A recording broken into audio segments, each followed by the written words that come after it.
Greetings, this is Griff Roby, the Nostalgic Catholic, with another one of my Asimov book reviews. This time I'm reviewing his Murder at the ABA. Well, this is probably his one virtual absence from the science fiction genre in any way, shape, or form. There's really no science at all. There's a very hasty mention of somebody, liking a robot, liking the idea of a robot, or another passing idea of somebody having a telescope to look at bodies in space and so forth. But other than a couple of those kinds of brief passing mentions and just minor characters, just no particular significance, having little side hobbies or interests, that's it. Other than that, this would have nothing to do with anything you'd ever see in any of the rest of Asimov's books. But it does seem to have a lot to do with him, because it is about a bookseller convention, and as somebody who sold a lot of books, he is quite naturally a bit of a celebrity at such a place. He had, having made his own particular book company, Doubleday, a tremendous amount of money over the years, and he'd go on to make more. 1976, they were having it. He didn't like to travel very much, so they do these in different cities, but in that year they happened to be doing it there in New York. He didn't want to say New York in the book. I guess he felt he'd keep it kind of vague and amorphous, but there's a brief mention of they go out to Central Park. That's New York. And I checked. It was New York that year, in 1976. Apparently he'd been given this contract to come up with a story, and very little time to write it. And I guess, they asked for a mystery, if he just thought he'd do a mystery, but he did his mystery, and there it is.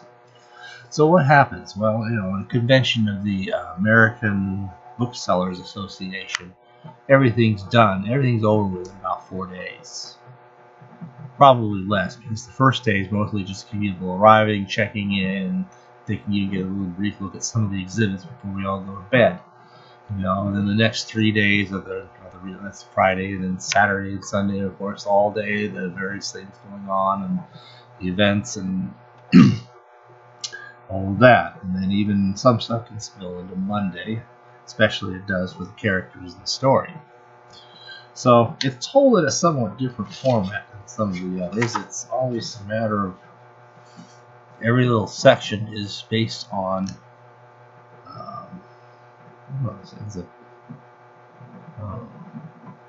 Sunday, Monday, Tuesday, Wednesday. So apparently started on Sunday. Interesting. Okay, never mind.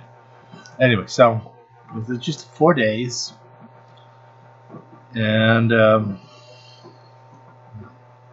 explains how can go so many days there. Monday, Tuesday, and Wednesday they're still doing stuff, but he's kind of done being there.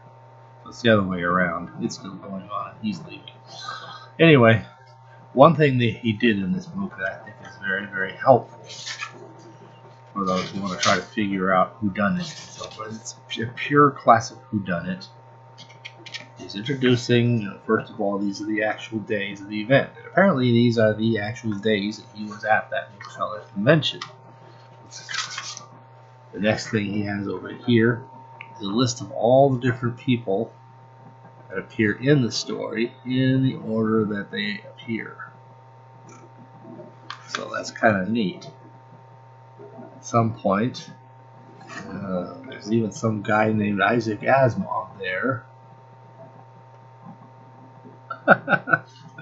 Among those at the ABA there in 1976. Well, it's kind of weird having there's Darius Just, a fictitious character who makes only one other appearance anywhere, namely one of his, I want to say Trapdoor Spiders, but that's not the one. Black Widowers Society short stories. Okay. But Darius Just is kind of the main person who's kind of going around trying to figure out what's going on. There's a Giles DeVore, who's been his protege, and he gets killed. Murdered. Why? Who done it? So we end up meeting all these different people in charge of the interviews, hotel, various people like security guards and other hotel people, publishers of various publishing companies. Of course, Darius and Giles Devore are writers. There's other people who sell the books. Asimov was there, of course. Public relations for the hotel, more hotel people, more writers, secretaries, another bookseller from Bangor, Maine, bookroom assistant, Hilda. But he's in Nardport with Hilda here, I guess. Okay. Chief security. Let's see, we got that in the hotel. There's a policeman, kind of bits parts, but it's all kind of made to look like it was an accident. But it wouldn't fool anybody who knew Giles Devore well. It's something an absolute stranger might have done to try to make it look like he came home, he was tired, he wasn't feeling well, he was going to take a shower, it was a shower bath unit sort of thing, and somehow he slipped in it and broke his head and died there. You know, that's what they made it look like. But he made such a mess. That's not what Giles Devore would have done. He was a neatness buff. So, there are clues, sort of. The neat thing is, there are clues even that don't include the ones he talked about.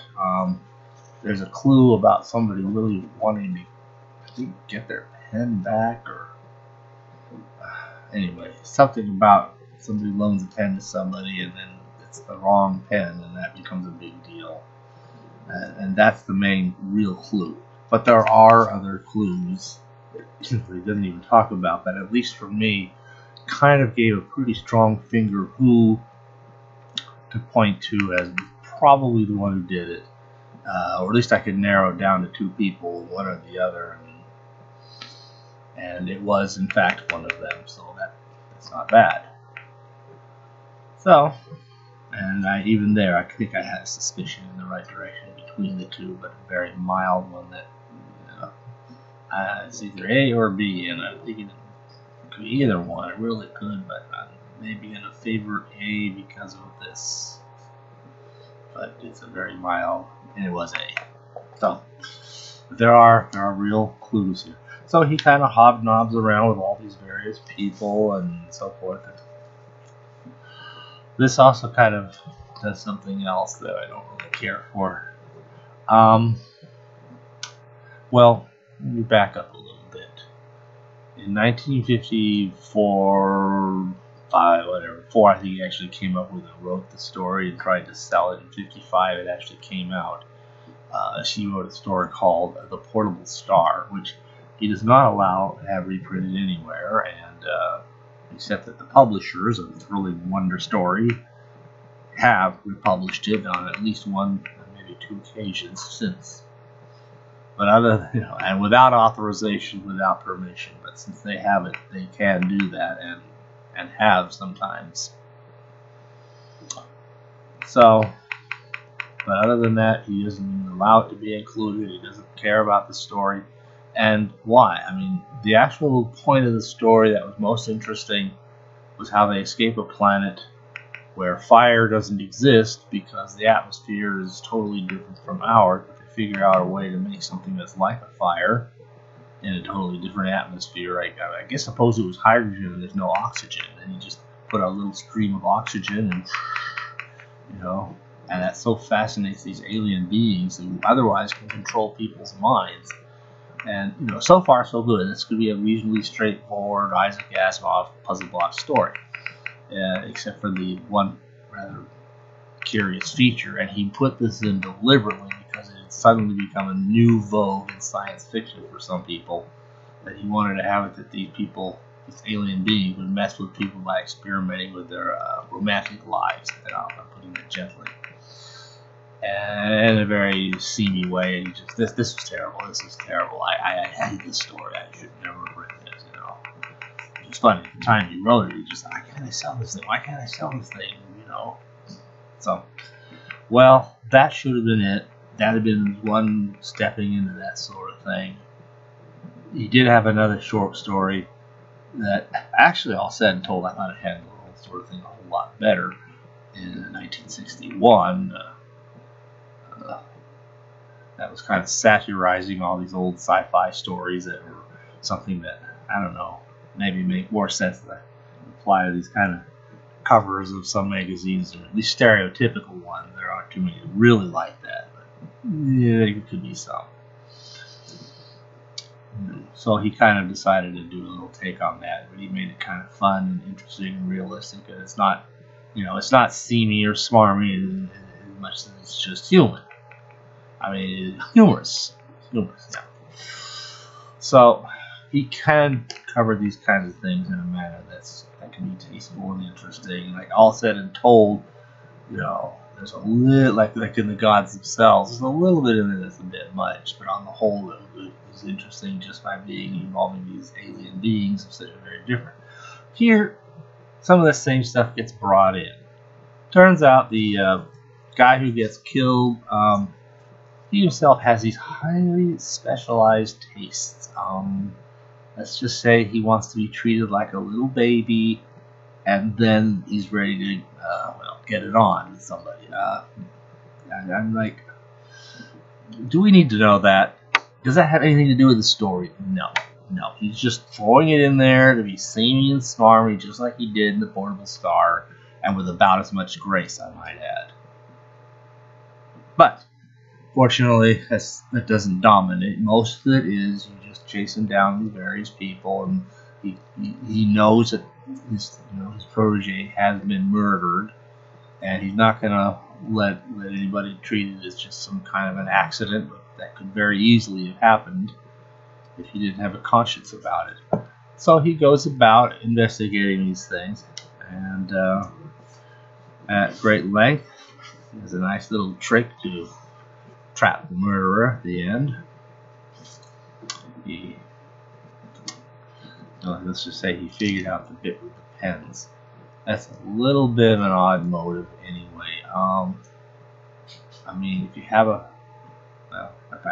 can't give away more than that. If you have a fake pen that's really not meant for being used as a pen, but as a storage place for controlled substances, how much can you really put in there? But it could be a way to smuggle a few doses somewhere, one place to another. I don't know, maybe. At any rate, that's neither here nor there. I hope that won't give away too much as to the actual mystery. It definitely has some enjoyable moments, and different people could feel differently about this one, because remember, he's writing this story, but inside the story, he is Darius Just, one of the characters. But it's kind of funny where sometimes Darius Just meets up with Isaac Asimov, and sometimes they kind of footnote these little things going on where one has a comment on what the other said and vice versa, and, as if they were two different people. And it's kind of a weird thing, and I guess maybe you could consider it kind of self-serving and also like kind of self-descriptionizing. But I don't know. I have to admit, overall, it's not one of his most strong works. But this is not to say that it is an enjoyable read or have its compensations. It most certainly does. And the style is all the same, too. So, that's really about all I have to say. I mean, he's talking to all these people. I mean, okay, on Monday at 10 p.m., he's talking with